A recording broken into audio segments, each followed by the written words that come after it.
I have some good news and some bad news regarding the changes coming up for gambling taxes in 2026. What's going on, guys? Welcome to Storytime Slots. I'm your host, Vahagan. Today I'm talking to you about the upcoming 2026 tax year and the changes that we've heard about when it comes to gambling, your hand pays, taxes at the end of the year. There are some things that you should be aware of coming into this new year, okay? Things are changing. They're not going to be the same, and I'll explain. So you want the good news or the bad news first? Okay, I'll give you the bad news first. You're not allowed to claim 100% of your losses anymore. Okay, if you're a gambler, you know what I'm talking about. The majority of the time, maybe 98% of us, we lose more than we win at the end of the year. So we can itemize and claim losses so we don't pay income taxes on all the hand pays that we receive. Okay, 100% we could claim it as of 2025 taxable year and before, right? We all know this. Starting in 2026, that's all about to come to an end. Be aware of this. And all you green peas out there, what's a green pea? Everybody's that's about to turn of age, that wants to try their luck in gambling. You guys are green. In the auto business, in the car business, they call them green peas. So all you green pea gamblers out there, pay attention. You want to go gamble, you're excited, but hey, this might bite you in the butt when it's time to do your taxes. I'm no tax expert, okay? I can't give you tax advice. I'm not an accountant. Consult with your accountant if you have detailed questions, but I can give you the point of view of a gambler. Okay, this is all the information that I'm given. I'm going to give to you and my thought process and how I'm going to handle it moving forward in 2026. Well, how do you claim your losses, Vahagan? Well, do you play with your card? Slot players, do you play with your card? It's very important for the win-loss statement to prove to your tax guy that you lost. So play with your card, okay? There's no proof of that if you don't play with your card. Starting in 2026, taxable year, you can only claim up to 90%. You can only deduct up to 90% of your losses. What about that 10%? What happens to that? Well, you're on the hook for that 10%. What does that mean? Let's say you get a hand pay, okay? Right now, currently, it's $1,200. The threshold, if you hit something, if you hit a bonus, and it's $11.50, $11.75, $11.99, the machine doesn't freeze up. You're good to go. You don't get that reported to the IRS. $1,200 and above, the machine freezes up. They come, they give you an IRS form, a W-2 form. You have to claim that in your taxes. Okay, they report that part to the IRS.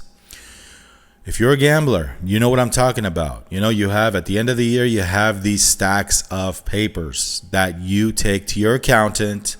Okay, you have $150,000 of tickets, W-2 forms, but you actually lost $200,000.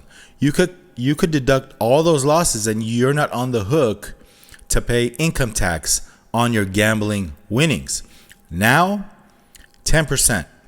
In 2026, whatever you win, 10% you have to pay income taxes, no matter what. Doesn't matter if you lost more than you won. I'll give you the good news, and then we'll dive deep into this. The good news is in 1977, they started with that $1,200 hand pay threshold, and they haven't lifted a finger since. You know, they never adjusted for inflation. They kept that the same, $1,200. It's 48, almost 49 years they kept that the same. Does that make sense? No, it does not. $1,200, that thing should be way up there. The good news is we're getting a bump in the hand pay IRS reporting threshold. What that bump is, $800 more. So instead of the machine freezing up, you get a paper from the IRS reporting W-2 form, $1,200 is bumped up to $2,000. $800 bump. Do I like that? Yes and no. I like the fact that they bumped it up. I don't think it's enough. That thing should have been $5,000, $6,000 only because adjusted for inflation. In 1977, $1,200 is probably $5,000, $6,000 right now, even more. So would I have been happy to see that threshold being bumped to $5,000? Yes. But it's not. It's $2,000. Whatever. It is what it is. If your hand pays are around $1,200 to $1,800, $1,900 most of the time, and you're a player that, is in that range, you rarely get something over $2,000, it's good for you because you're not going to get reported. You're not going to have these hand pays to worry about. You're not going to have these tax forms to worry about. Well, Vahagan, how much am I actually on the hook for? How much am I going to pay? Am I going to pay 10% of that hand pay? For example, let's say you're on the hook for $50,000. Well, let's make it easy. Let's say you won $100,000 and you lost $100,000. Okay? You're on the hook for $10,000 as income. What does that mean? Do I have to pay $10,000 at the end of the year? No. That doesn't mean you need to pay $10,000. It means that $10,000 of that, you'll be on the hook to pay income taxes. So depending on where you live and where you hit these jackpots is how much of a percentage you need to write the IRS a check for. Makes sense? If your income tax and your tax bracket is 35%, you need to pay 35% of that $10,000. You don't need to pay the whole $10,000. If it's 25%, you need to pay 25% of that $10,000. Having said that, I hear a lot of people on YouTube saying that, you know what, if you don't want to mess with this headache, just have them deduct 25%, because casinos could just deduct the taxes right away and give you 25% less of your hand pay. For example, let's say you hit a $2,000 hand pay. You can ask the casino to take away that tax, 25% of it, right away and give you $1,500 of it.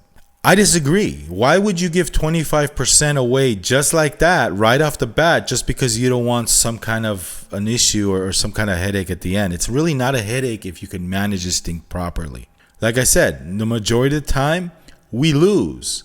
Right? We lose more than we win. So you're really on the hook for 10%, but then they tax you on that 10%. So in reality, it's the most 35%, 40% of that 10% if you lose more than you win. And again, that's the majority of the situation for all of us. We lose more than we win. $2,000 hand pay, you give them $500 for really no reason? No. I don't agree with that. Let me know in the comments. Let me know if what you would do. Now, there's exceptions. If you're a gambler, if you're a player that hardly gambles, and all of a sudden you hit something big, that's something to think about. You don't really go there that much, casino, and all of a sudden, first time's a charm. Beginner's luck. You hit $10,000, and you don't do this on a regular basis. You're not a gambler. Then I'm okay with that. I'm okay with them taking away 25% because, hey, that's the only hand pay you're going to hit, right? Throughout the life of that year of your gambling, then yeah, have them take the 25% and you be done with it, right? Now, I'm not sure. See, I'm not a tax guy. I'm not sure if you're still on the hook for state taxes or not, if this is just federal, because they only take federal away, 25, 24, 25%. So that's something you need to consult with your accountant. Now, if you get hand pays in the past that were 18, 19, like I said, that $2,000 hand pay is going to work in your favor. You can play the same way you play. Treat that $1,200 in 2026. Treat that $1,200 hand pay like a hand pay. What I mean by that? Treat it as a hand pay. Don't change the way you play. Okay? You can still take a break after the $1,300 that you win. You can still chill out. And if that's your amount that you want to go home with, fine. Don't change the way you play because of these new rules. I was having this discussion with another slot player. We were playing Dragon Link right next to each other.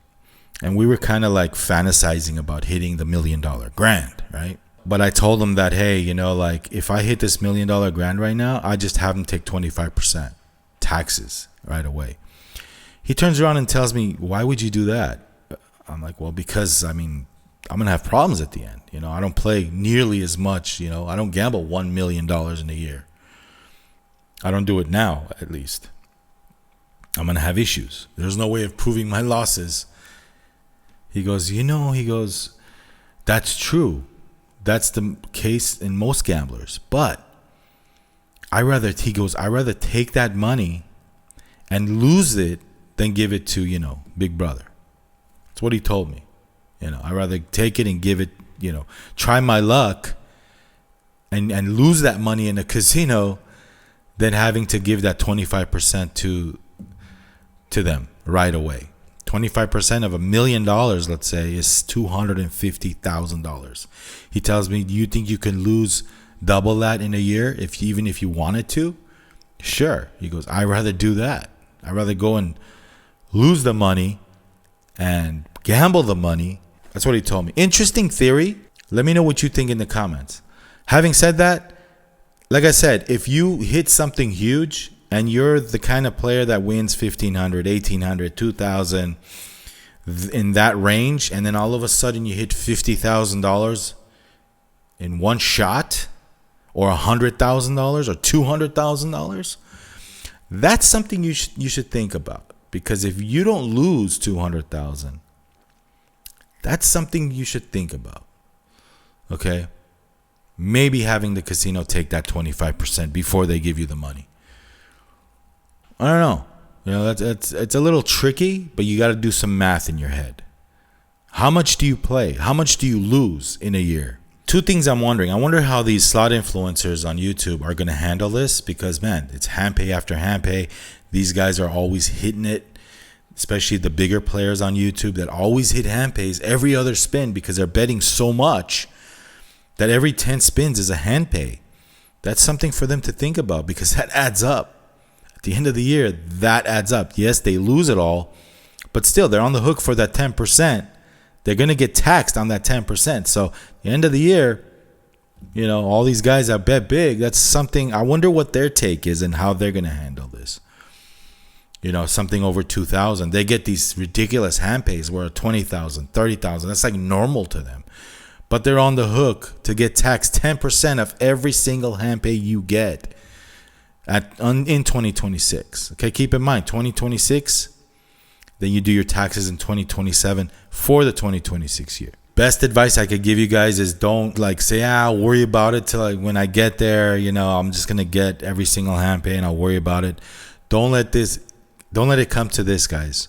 You don't want to do that. You don't want to get a big ass surprise from your accountant saying you need to write a check for an X amount of dollars. Be aware of the situation. When 2026 comes around, how are these casinos going to handle this? Are they going to go in and adjust all the machines? I wonder if it's easy to do. I'm guessing that new machines will be easy to program at $2,000 hand pay. But all these older machines that's set at $1,200, is it actually easy to reprogram these machines? I don't know. I'm not a technician. Are they going to keep it the same? If they keep it the same, this means that the machine is still going to lock up, but you're not going to get taxed. You just got to wait for an attendant to come and pay you every single time you hit something high like that. Will all the machines be ready for us? Will the machines lock up? Does a slot attendant always have to come? Will fast play be available for every single casino player on the casino floor? That's something that's cool too. It might be good, it might be bad. If you're one of those players that takes their time and that you like those hand pay breaks because you lose less, then this is not good. Fast pay, boom, you're back in the action with without blinking an eye. I don't know. I don't know, but we'll see. When we get there, we'll see the changes. It's not $1,200 anymore in 2026. It's $2,000. Anyway, those are my thoughts. If I skip something, guys, like I said, I'm no tax expert. I just know from my experience playing these machines and having losses more than wins, I have to, deal with this at the end of the year with my tax guy. Again, I lose more than I win at the end of the year. So it hasn't really been an issue for me. But now it started to be an issue. So let's see how this happens. There's a few things that you can do to change your strategy around. Hey, I was thinking, is this why the machines are tight these days? Because they're spending all this money on, adjusting these machines and fixing these machines and preparing for the changes. Is this why they're being tight? This might make people go to a casino less. What do you think? Or more? No, not more. Will you play less now because of these changes? Or will you be playing more because $2,000 hand pay threshold? Let me know. Alright guys, like, subscribe, comment, and share this Storytime Slots. I know this video is a little long. Sorry about that. But I actually got the idea of making this video from one of you guys. Somebody left me a comment saying, hey, why don't you cover this? And I want to hear your thoughts on this. And I did just that. So hey, you never know. Leave me a comment. Your comment might inspire me to make a video one day. Who knows? Thanks for watching, guys. Like, comment. I said that already. Subscribe, share. And we'll see you on the next video. This is Storytime Slots. What's your story? Go out there, rock those slot machines, and have fun.